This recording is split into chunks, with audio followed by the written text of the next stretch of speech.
Hello everyone, you're listening to Crunch Squad. It's a podcast within a podcast where we talk about the rules, the mechanics, and the number crunching behind this wonderful game of Dungeons & Dragons.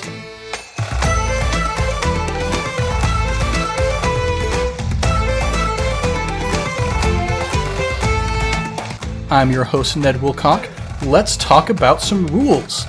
Today I am joined by none other than our illustrious elf rogue, Jacob Rollins. How you doing today, my man? Hello! I'm doing well. How are you, Ned? Dude, I'm doing pretty great. I was in a live theater today for the first time in like a year. There you go. Over a year. It was a good time. For the first time. Copyright. Yep. Yep. Well, guys, today we are going to talk about rogues. Rogues are so freaking awesome. They are fun. I've got a lot of thoughts about why rogues are great, but I'm not the one playing the rogue. Jacob, you're the one playing the rogue. Damn. So let's just kind of start off by getting a sense of what you like about playing a rogue. Oh boy. Well, I will say this is the first time I have played a rogue. I've always wanted to. They've always been that cool class in the back of the mind. It's like if you could put the classes of Dungeons and Dragons into the cliques of high school. You got like the wizard nerds, you got the sorcerers who are like, I'm smart, but I don't need to study. They're like that. You got the jock fighters. The rogues are like the cool kids who you don't know how they do it, but they always manage to slide along, and you think they're super cool, but they're getting away with crap. And you know, who can't love that? And you're always kind of like, what is this person's deal? Yeah. But that's just what makes them so cool. Exactly. They're just like, whatever, man. Screw the rules. I'll follow them. Maybe. Yeah. So there's a lot thematically and mechanically that's really great about rogues. Mm-hmm. So you've mentioned in the podcast about how you have roguey dice for roguey things. Roguey dice for roguey things. Yep. So let's talk about some of what are these roguey things that rogues are so good at. That's the beauty of a rogue. In terms of if you're not going with thematics, if you're going just straight up, what's their mechanics? They are crazy. And the thing is, they start off pretty good, and once you get to level about 3, 4, 5, you're like, wow, this is really starting to be powerful in the things they can do. And then it just gets crazy better from there. Like, rogues are amazing. The first thing that I think of is you can make them experts in things. It's the expertise classification for rogue. Not classification, you get it first level basically.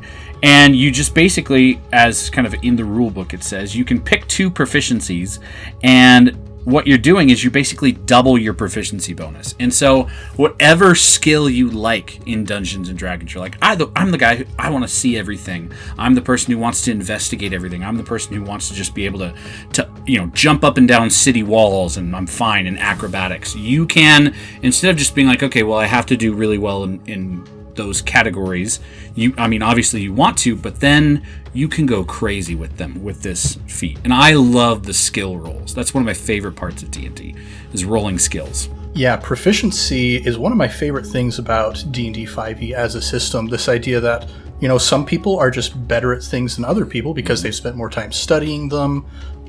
So as a D&D character, you have what's called a proficiency bonus. It starts at +2, and as you level up, it eventually gets to the point where it's a +6 to show that as you gain experience, you just become better at the things that you are proficient in. And so for a rogue who's gaining expertise, double that proficiency bonus, that's a pretty hefty bump that you're getting to your die roll there. Yeah. Well, yeah, if you think about it, like let's say I wanted to be really good at something rogues do occasionally, investigation. They investigate for traps, things like that. If I have because investigation is tied to intelligence. If I have my intelligence at like +2, let's say. So that means on a normal person, they would have 2 plus their proficiency bonus, which would be, 4. But then with the expertise feat, if I'm like, I really want to be good at finding traps, so I'm going to double that bonus. That means you get 4 at 2, that's 6. Which I know it's a lot of math, but it really starts to add up, because once you're hitting the +3 proficiency bonuses, that means you are rolling with +10 efficiency, which is a crazy thing to have at 5th level. That's like for any other class, that's crazy to be like, you have plus 10 in that? What the heck? At 5th level?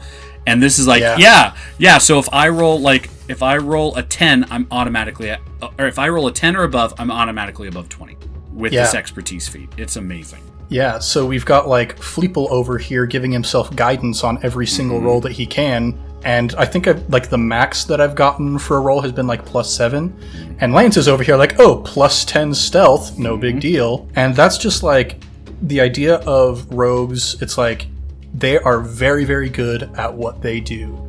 They pick pockets, they hide from people. Rogues are, I want to say, the only class that automatically gets proficiency in thieves' tools. Yes. Yes, unless you have a background feat, then yeah, they are the ones who get it. I think bards might have. I think it depends, but yeah, I think they're one of the only classes at least where you're automatically good at thieves' tools to break into places. Mm-hmm. And so the idea of the rogue being the person who's hiding in the shadows, expertise is something that really helps to support this idea of rogues are just very reliable at what they do.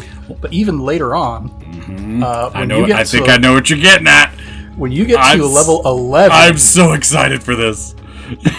Yeah, tell us about reliable talent. Oh my gosh, this is where rogues, in many people's minds, are considered broken.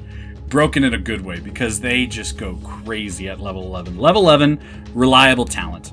Any rogue, no matter what subclass archetype you're going with, gets this. Where it says in the book, it says by level 11, you refined your chosen skills. Whenever you make an ability check that lets you add your proficiency bonus, you can treat a D20 roll 9 or lower as a 10. Mm-hmm. That is so crazy. That is so crazy. If you are proficient in something, that if I rolled a 2 or 1, sometimes it depends on the DM. If you roll a critical fail, sometimes the DM lets it slide with reliable talent, sometimes not. That's just up to the DM. But let's say I rolled a 2. I rolled a 2 in investigation for I'm level 11 reliable talent. That means all of a sudden it's like, oh no, it's not a 2. It's now a 10, which means at level 11, let's say I have, again, oh my gosh, the math is crazy, because that's a proficiency bonus of plus 4, which if it's something I'm also an expertise in, that means plus 8, plus whatever my modifier is. I'm rolling in like plus 13, plus 14. So it's like, yeah, I rolled a 2, but my investigation's 23. Yeah, so like what? by the time we get to level 11, like that's the lowest you can get is a 23. If I'm proficient, it only gets higher from there. Yep. And like the game, when it talks about setting a difficulty class, like how hard is something for you to accomplish, they give some guidelines of like, okay, 20 is hard, 25 is very hard, 30 is nearly impossible. Yeah. But there's a very, very real chance that you're going to roll over 30 on some of these ability checks. Well, and yeah, that's the thing. Like if I roll under a 10, I get 10 automatically in those things I'm proficient in. But by 11, if I'm rolling like, again, like we talked about, I might have plus 13, plus 14 on some things. If I'm rolling, 18, a good roll, not the top, but if it's a really good roll, and I have plus 13, I'm at 30. I'm in the 30s now. And so I'm like, oh, you investigate this, and it's like, oh, I rolled, plus 13, I rolled an 18, that's 30 something. It's like you discover the DNA of the father of whoever made this treasure chest. Exactly. And so like we've got expertise, we've got reliable talent, but wait, it gets better. Oh yeah. Granted, it's not until level 20. Yeah. But at level 20, you get what's called Stroke of Luck. So if you attack somebody and it misses, you can turn the miss into a hit, or if you fail an ability check, you can just treat it like it's automatically a 20. That's crazy. That's just, well, and it's 20, obviously. Whenever you get to level 20, which is the top, I mean, you're getting OP stuff. Like, some people fly at level 20, they just are able to sprout wings and crap. But yeah, that's crazy. Like, where you're like, oh, I failed. You know what? I didn't fail. I rolled the best you can. Yeah. It's so crazy. That is, I guess, the thing that I love the most about rogues is their versatility outside of combat is off the charts. Oh, yeah. They're the best investigators. They're the best at scouting ahead and trying to find like nasty stuff that's going to try and trip up the party. Rogues, they are just the best at what they do. And again, like I said, I love skill checks. That's one of my favorite things. I like combat, the role playing I'm really involved in of it, but skill checks, like being able to be like, oh, what cool door can I open up that is almost inaccessible, but with a good skill check, I might be able to find, that there's option A, there's option B. Well, let me check. I might roll and get an option C that we didn't even know about. Yeah. So I just love that idea. That's where I come from.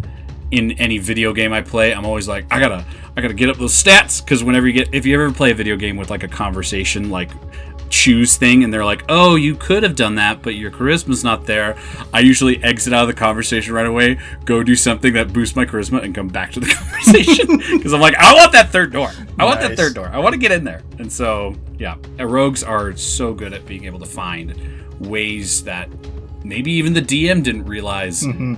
Actually, this could work for you to get past this situation. Yeah, and like you keep bringing up investigation as one of the skills that you love the most. The thing that I love about like investigation and perception especially is those are the skills that move the story forward. The Dungeon Master has stuff that's hidden, and you need to find it to move the story. And rogues, they're the ones who find that stuff. They're the ones who move the story forward. Oh yeah, it's just it's so disappointing when like instinctually and we've come across this a couple times, even with my rogue, sometimes you just have bad rolls where you know there's something beyond this threshold. There's something you could gain, if you're reading a book and you have to roll a history check, where you might glean something that helps the story or helps the quest, or you just look at the map that's in front of you and you're like, that chamber looks oddly close to that other chamber. But obviously, as a person in there, I couldn't see. But metagaming it, I think there might be a hidden door there. And you roll, and you're like, "Crap! I can't discover it because my proficiencies are off, and I couldn't investigate that area well enough." It's so nice to be like, let's just look around, roll that thing, and find those little hidden gems. It's awesome. Yeah. So we've talked quite a bit about the versatility of rogues outside of combat. But in combat, they are no slouch. They can go crazy. They can go crazy. Yeah. Which obviously this is the thing that I think people talk about with rogues the most. I went the skill route, but by no means does that mean I was not super giddy and excited for sneak attack. Sneak attack is one of the coolest combat features, where it's something that's available to you first level. So it's like, what? I already can do some of this stuff right away, even at the very beginning of the game, where if I have advantage on a roll against an opponent, or if that opponent is engaged with another enemy, if I hit them, then I can add a damage. They are distracted enough or not expecting it enough that it hits them in a vulnerable spot, if you will. And starting out right away, like most people, and every class has its own feat, but like, again, starting out, I get an extra d6. So if I got my short bow and I have advantage because I'm maybe hiding from this enemy, and I shoot, I hit, that means I have 2d6. And that's like a first level. To have 2 dice to roll in a combat is crazy. And like I usually say, it only gets better from there, because when you hit to 3rd level, you're getting 2d6, so you're rolling 3 different dice. You're rolling your initial attack dice and then 2 extra dice. Then you move up. Once you hit 5th level, you're rolling 3d6. And sometimes, it's so funny, I will admit, in this campaign that we're doing, I have sometimes miscalculated how much sneak attack I can do. But because I get these extra dice, Thomas is like, oh man, that rogue. And then at the end of our recording, I go, wait a minute. I could have rolled 3. I could have rolled 3 in that encounter, not 2. And Thomas, the DM, was already like, oh, Jake, you're killing me with these high rolls. And I'm like, I could have done another 1/3 of that damage on top of that. And so it just can stack so well, this sneak attack. Yeah, and we've talked about how, not only does the expertise and the reliable talent get better as you level up, with sneak attack, you start out, you get an extra d6, but by the time you're level 19, because you get a sneak attack bump every 2 levels, that's an extra 10d6 that you're adding to your attack. That's crazy. And by that point, you probably have a weapon that already has multiple dice. And so you're looking at getting, obviously with 10d6, you're looking at, if you rolled, high on every single one of them, you're looking at 60 damage if you maxed out, but then you add additional dice and also, your attack bonuses. It's just so crazy. And it's just crazy. I love, this is an amazing way to support just the thematics of the rogue as well. If you look at a class like the fighter or the paladin, they get extra attacks as they level up. You can attack multiple times per round. Whereas the rogue, they never get an extra attack, but they make up for that by having one really, really good attack. Really crazy attack, yeah. And then also, in addition to that, like the fighter, like the paladin, who's getting these extra attacks, they also, most of those classes, have super heavy armor going on. They have a lot of protection, and they have a shield, too. And technically, the rogue can have a shield if you want to do it right, or if you want to do it that way, I should say. But that's the other cool thing about the combat of a rogue, is you're not only crazy at offense, your defense has capabilities that are like, oh, I need to buy a super specific item that's probably like thousands of gold's worth to get this. And you're like, oh yeah, that thing that makes me uncanny dodge at 5th level, where if I get hit, I can use a reaction and have the damage. That happens at level 5. Yeah, you probably have to buy thousands worth of gold to get an item that does that, but I got it at level 5. I'm fine. Just the ability to be like, oh, you hit me? Okay, but I dodged out of the way at the last moment. You still hit me, but only for half as much damage as it could have been. Yeah, or oh, I need to get to that other side of the map, but I got to run through all these opponents. All right, I'm the tank, so I just got to keep taking hits, which add up eventually. As a rogue, it's like, oh, I need to get over there. Bonus action, disengage, run, use my action to run more, and I'm over across the map, and and nobody could hit me. Yeah, so rogues, they are great at dealing damage, they're great at avoiding taking damage, they're great at moving around really quickly, so there's just this wonderful, wonderful balance of very versatile in combat, very versatile out of combat, that's hard to find with a lot of other classes. Yeah, it's hard to find, and it gets increasingly more frustrating for the DM to figure out, because you have so many options in your wheelhouse of what you can do. Where you're like, oh, the DM has us surrounded by enemies. Again, I can use cunning action with disengage, and they can't have attacks on me if I move around. Same thing with oh yeah, I do all this damage. Well, I rolled to save, I saved, and also I have this other ability that halves the damage, so I take no damage. Yeah, so evasion is a really cool one that I like. So this ties into area effects. So if a dragon breathes fire on you and it affects multiple people, you might roll a saving throw to try and dodge out of the way. And a lot of these effects will say, if you fail that saving throw, you take full damage. If you succeed, you only take half the damage. And the rogue, they kind of bump those up a level. If they fail, they only take half damage. And if they succeed, they take no damage. At all. Yep. So you could be in the middle of something, and as our podcast name is, someone casts fireball at you, and all your party gets hit, and everyone goes down. You could potentially have a rogue who was supposed to get hit, even with half damage, but is just standing there with no damage and being like, oh crap, everyone's dead. But I'm still up, so I gotta figure this out. Yeah. Which is definitely one of those moments where the dungeon master is going to be like, darn that rogue. Yeah, I could have TPK'd, which, a dungeon master, if they're a nice dungeon master, they probably aren't aiming for TPK every time, but they're like, oh, I had the upper hand, but that stupid rogue evaded everything, and then just popped a little health potion, disengaged, and ran over and gave it to them, so they're back up. Yeah, for our not as familiar listeners, a TPK stands for Total Party Kill, yes, which is exactly what it sounds like. I've never experienced one myself yet. Everybody dies.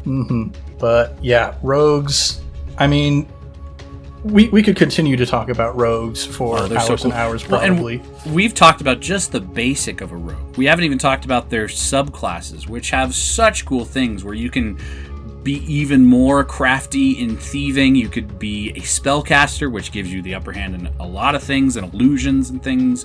You could be the assassin, who, if you want to talk about nice damage, you go assassin and you're just downing people who should have been a boss fight maybe the first try, potentially. It's crazy.